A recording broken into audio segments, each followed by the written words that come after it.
Інноваційний бренд, створений візажистом, чи бренд, який було створено для того, щоб викачати гроші з вас і не заплатити тому, хто вам цей бренд порадив. Бренд, який створює красу, чи бренд, який може викликати проблеми зі здоров'ям. В цьому відео я хочу з вами поговорити про Патріка та його косметичний бренд. Розповісти, чому я вже десь півроку бойкотую цей бренд і чому зараз його починає бойкотувати пів Америки. Тому, якщо вам цікаво, то продовжуйте дивитись. Мене звуть Тоня, я ліцензійована візажистка з Нью-Йорку, ну а я вас більше не затримую. І поїхали. Моє знайомство з брендом, мабуть, як і для більшості, почалося з ось таких рум'ян. І мені настільки сподобалась якість цього продукту, що я вирішила знайомитись з брендом далі. Тож в якийсь момент я отримала його легендарну палітру тіней. Я обожнюю рожеві макіяжі і все, що з ними пов'язано. Тому, коли вона прийшла до мене, я була на сьомому небі від щастя. Проте, якщо ви уважно подивитесь всередину цієї палітри, ви побачите, що тут відсутній один рефіл. І справа не в тому, що вона розбилась в дорозі. Справа в тому, що цей рефіл видалила я самостійно. Ця палітра прийшла до мене взимку, і в ній на цьому рефілі, якого в мене не вистачає, було щось дуже дивне. Тоді я подумала, що транспортировка, конденсат буває. Я нафарбувалась палітрою той самий день, мені дуже все сподобалось, я навіть дівчатам в телеграмі розповіла, як все гарно, аж раптом чомусь моя цікавість перемогла і я пішла у відгуки на Сефорі. Те, що я там побачила, мене шокувало остаточно. Тонни. Я просто навіть не знаю, скільки відгуків на американській Сефорі було про те, що ця палітра квітне. І слава Богу, що мені пощастило, бо я наносила цей колір і нічого в мене не спровокувалось, мої очі досі, як бачите, при мені.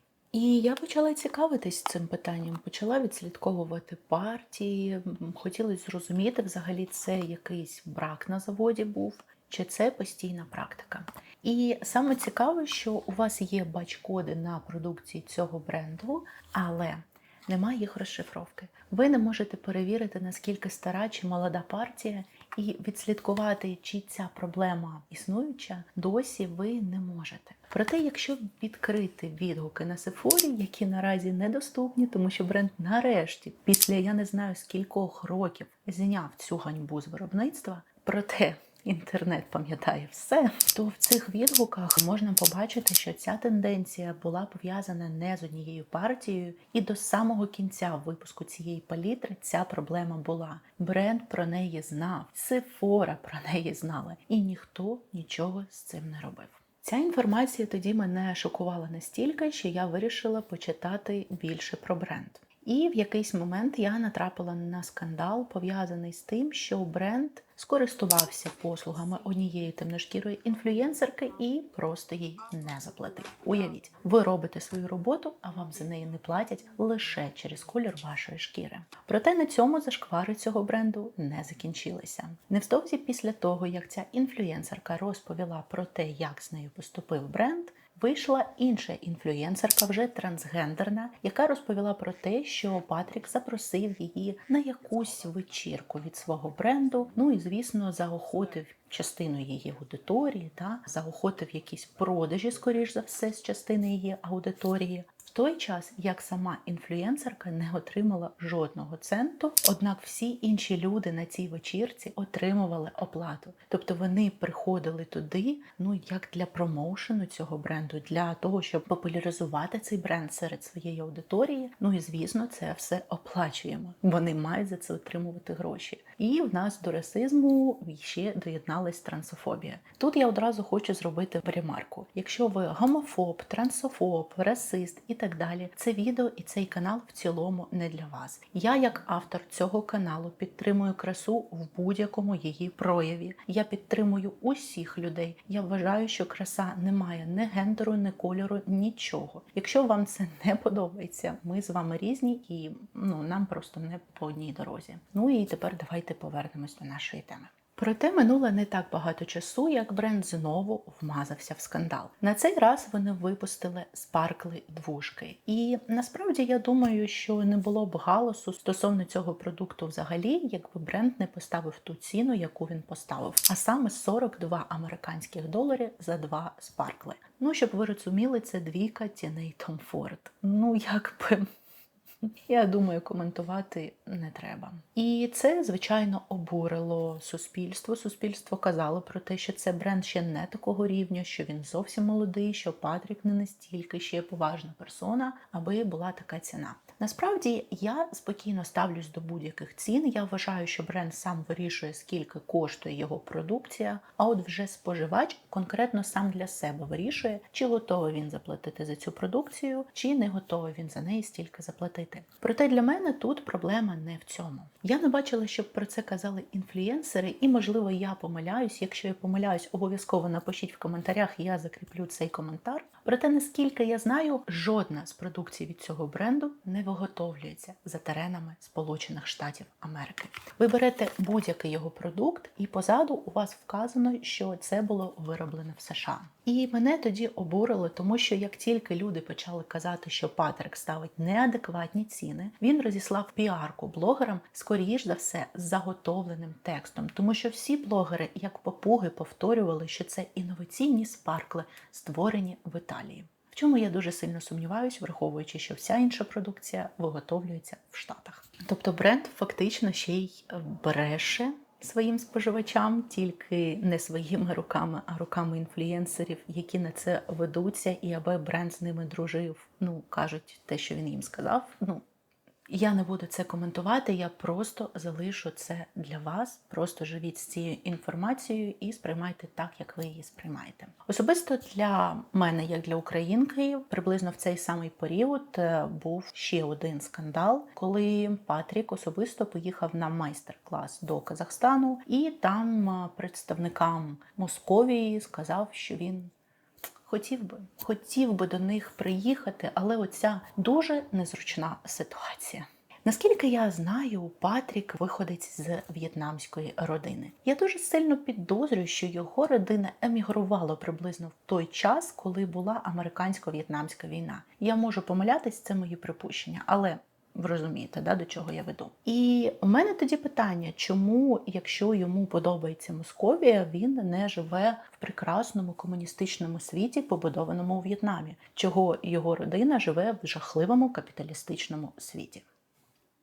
Питання лишається відкритим. Я не закликаю в цьому відео до гейту Патріка як особистості. Я просто хочу показати з усіх сторін, хто саме стоїть за цим брендом. І щоб наступного разу, коли ви купуєте за порадою якогось блогера продукт цього бренду, ви розуміли усі моменти, які пов'язані з цим. Як от жахливий контроль якості продуктів, так і певні вподобання.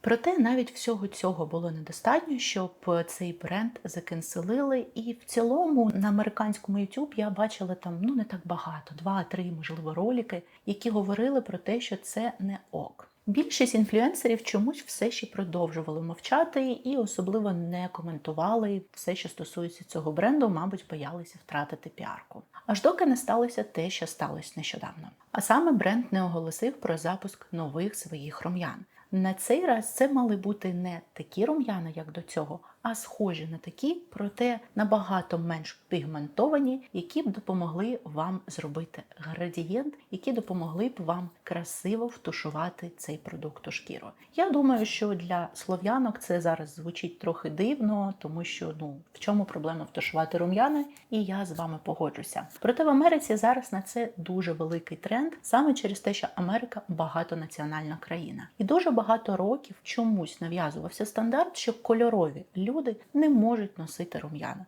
Що це якось не так. І останні роки шаленої популярності набула візажистка Естер, яка сама по собі є темношкірою жінкою, і клієнтами якої є теж темношкірі жінки. І так, ви мислите в правильному напрямку, знову скандал пов'язаний з расизмом, але давайте по порядку. Сам Патрік заявив, що це інноваційна технологія, що це техніка, яку він сам вигадав, що ніхто до цього не додумувався. В Цьому продукту, до речі, в нас 6,8 грам, і ви можете придбати одразу 3 в одному, а не купувати 3 різних продукти від Патріка, як він вам пропонує. І цей продукт було випущено в 2018 році, і випуск цього продукту був натхнений спадщиною, яку нам залишив Кевін Оква. Тому що це бренд самого Кевіна, який, наскільки я знаю, зараз веде його партнер. Після того, як Кевіна нема в живих. Ось там в мене стоїть його книжечка. Я думаю, що якщо ви б'юті-маніак, ви знайомі з цим ім'ям, але якщо не знайомі, підписуйтесь. Я питала у дівчат в Телеграмі, вони сказали, що хочуть дізнатись більше про різні техніки Кевіна, про його спадщину, про те, який вплив він свого часу мав на індустрію, тому я обов'язково запишу відео з його косметикою і взагалі з дуже багато цікавого, коротше, там буде, тому підписуйтесь. Але зараз повернемося до Патріка. Патрік випускає ці рум'яна, заявляє, що це він вигадав, і більше того, патентує. Просто уявіть те, що це його техніка. Насправді ця техніка зародилась приблизно в 1970-х роках, і весь цей час в різних назвах, в різний час вона вспливала, я вам тут повставляю назви, як вона в різні періоди називалась. Проте саме Кевін максимально її популяризував колись в 90-х,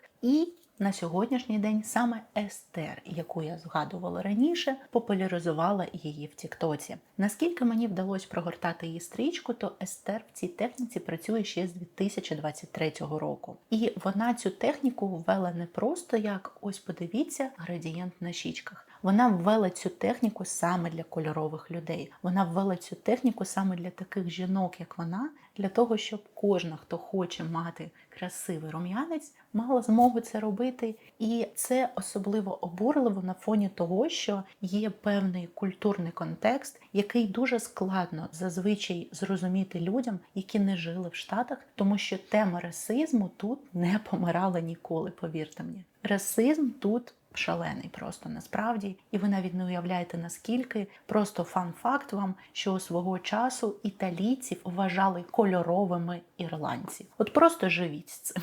Ну а тепер повертаємось до теми нашого відео. Так от, і так як Естер це популяризувала, і так як все це набуло популярності саме через те, що в США дуже мішана кров, дуже мішана група людей, це не представники однієї національності, це дуже сильно вибухнуло, і це зараз на піку популярності. І саме на піку популярності, саме тоді, коли Естер популяризувала цю техніку, виходить Патрік, який не просто випускає продукт, який буквально гайпує і каже, ось ви можете створити те, що ви бачите в тіктоках, а який ще й патентує, просто уявіть цю техніку як власну. В контексті кольорових людей, в контексті темношкірих людей, особисто для мене це звучить навіть трохи зневажливо, тому що і так на ринку недостатньо продуктів для усіх відтінків шкіри. От щоб вам було зрозуміло, наскільки дуже-дуже світлим дівчатам тяжко знайти для себе продукцію, от настільки складно знайти якісну продукцію десь після відтінку, мабуть, медіум. За діп ми з вами взагалі мовчимо. І тут буквально виходить бренд, який пропонує вам купити мільйон непотрібних, по суті, продуктів, які гайпуються на імені іншої візажистки і взагалі ніяк цю візажистку не згадує. Можна, звичайно, сказати, що ця техніка існувала до неї, але на сьогоднішній день її трендсетером, її, популяризатором, виступає саме Естер. І в той момент, коли темношкіре населення консолідується, і не тільки темношкіре, до речі, чому я дуже сильно рада, Патрік під суспільним тиском нарешті викладає пост, де він згадує Естер, де визнає її вклад, але буквально в цьому пості каже, я цю техніку практикую дуже давно, просто по-іншому. Якщо так, хіба це не інша техніка? Хіба якщо ти щось робиш по-іншому, це не щось інше? В будь-якому випадку цей потяг несеться і несеться дуже активно. І через це вже, наприклад, бренд самого Кевіна підтримали Естер. Після цього їх підтримали MAC, точніше Естер, і в цілому всю цю кампанію, якщо можна так назвати, підтримав бренд MAC, який співпрацював з Естер, який розповідав в своїх постах, які продукти вона використовувала про її техніку, про те, наскільки талановитий це візажист. Також бренд підтримала Денеса Майрікс, і для мене, до речі, питання, чому Pat McGrath досі не підтримала, то таке. В будь-якому випадку скандал дійсно зараз горить, і всі виправдання бренда виглядають максимально недолуго. Наприклад, сама Естер заявила, що незадовго до виходу цього продукту з нею зв'язувалася одна з власників косметичного бренду Патріка і записувалась до неї на макіяж. Проте в якийсь момент вона сказала, що хоче записати увесь процес створення макіяжу на ній на відео.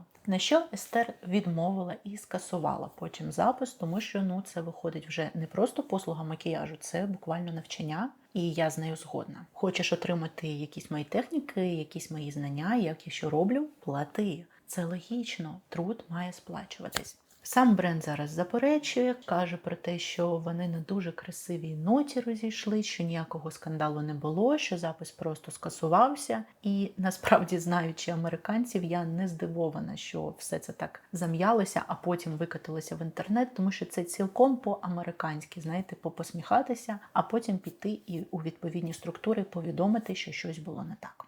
В будь-якому випадку в мене нема кредиту довіри до бренду Патріка, тому що погана якість продукції, про яку бренд знає, нічого з цим не робить. Погане ставлення до людей, які відрізняються від нього за кольором шкіри, ще за чимось. Я, до речі, теж цього не зовсім розумію, тому що сам Патрік азіат, і наскільки я знаю, він ще й гомосексуаліст. І чому така трансфобність, чи що це було? Чи це просто жадібність? Тому що бренд насправді дуже жадний, їх ціни неадекватні, їх ціни не співставні до того, яке ім'я має Патрік. І я не можу сказати, що ці продукти інноваційні. В мене було 4 продукти від нього, і сказати, що це вау, ніхто такого до цього не робив, це...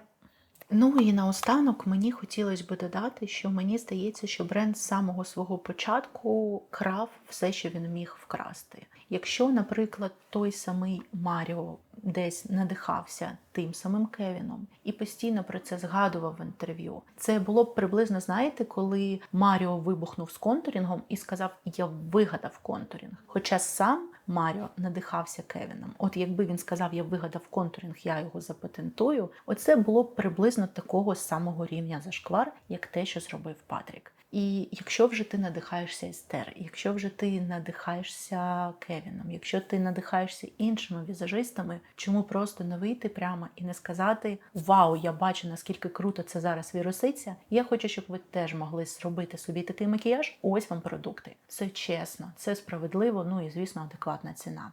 І повертаючись до того, що все було вкрадено, у мене такі асоціації ще, чесно кажучи, були навіть на етапі пакування. Вам нічого упаковочки не нагадують? А якщо ось так, і ось тут вам теж вставлю. Дуже в нас любить Патрік, знаєте, надихатися, і якби це був мас-маркет, я б сказала, буває. Є в нас такий грішок за продуктами мас-маркету, коли вони копіюють люкс буквально один в один. Але все ж таки Патрік ставить, нагадую, на свою двушку спарклів $42. І стільки ж коштує двушка тіней Tom Ford. І, претендуєш, будь дійсно таким. Це, мабуть, все, що я хотіла сказати. І хотілося просто дати вам трошечки більше розуміння, хто стоїть за брендом, щоб наступного разу, коли ви побачите якусь красиву баночку в TikTok, розуміли, що інколи нам треба просто споживати більш етично. Тому що ми часто говоримо про етику в контексті, наприклад, тестування на тваринах або використання тваринної продукції у косметиці, але етика – це глибше. І ДНК бренду має бути правильним. Особливо, якщо ми говоримо про бренд, який створено для краси. Я вважаю, що краса має бути на усіх рівнях. Що краса, в першу чергу, має звідси йти. А якщо стоїть така людина за цим брендом, це вже бренд не про красу.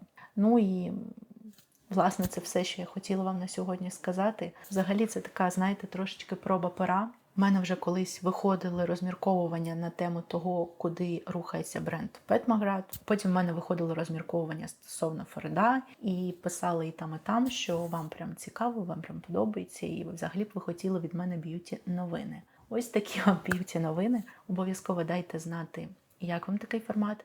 Я знаю, що він десь трохи буде сумбурним, тому що я намагалась нічого не забути, все проговорити, але разом з тим трошечки, знаєте, дати контексту, тому що я знаю, що величезна кількість людей просто навіть не в контексті того, що робить бренд, що відбувається з брендом, і хто такий взагалі Патрік, і що з ним не так, тому що насправді з ним дуже багато чого не так, і я вважаю, що ми не маємо підтримувати таких виробників. Але, звичайно, вибір за вами. Це відео було створено виключно з розважальною метою, воно не несе в собі спроб когось загейтити чи не закликає до гейту когось. Воно створено просто, ви зрозуміли. Тому дякую, що ви додивились це відео до кінця. Побачимось в наступних відео на моєму каналі. І па-па!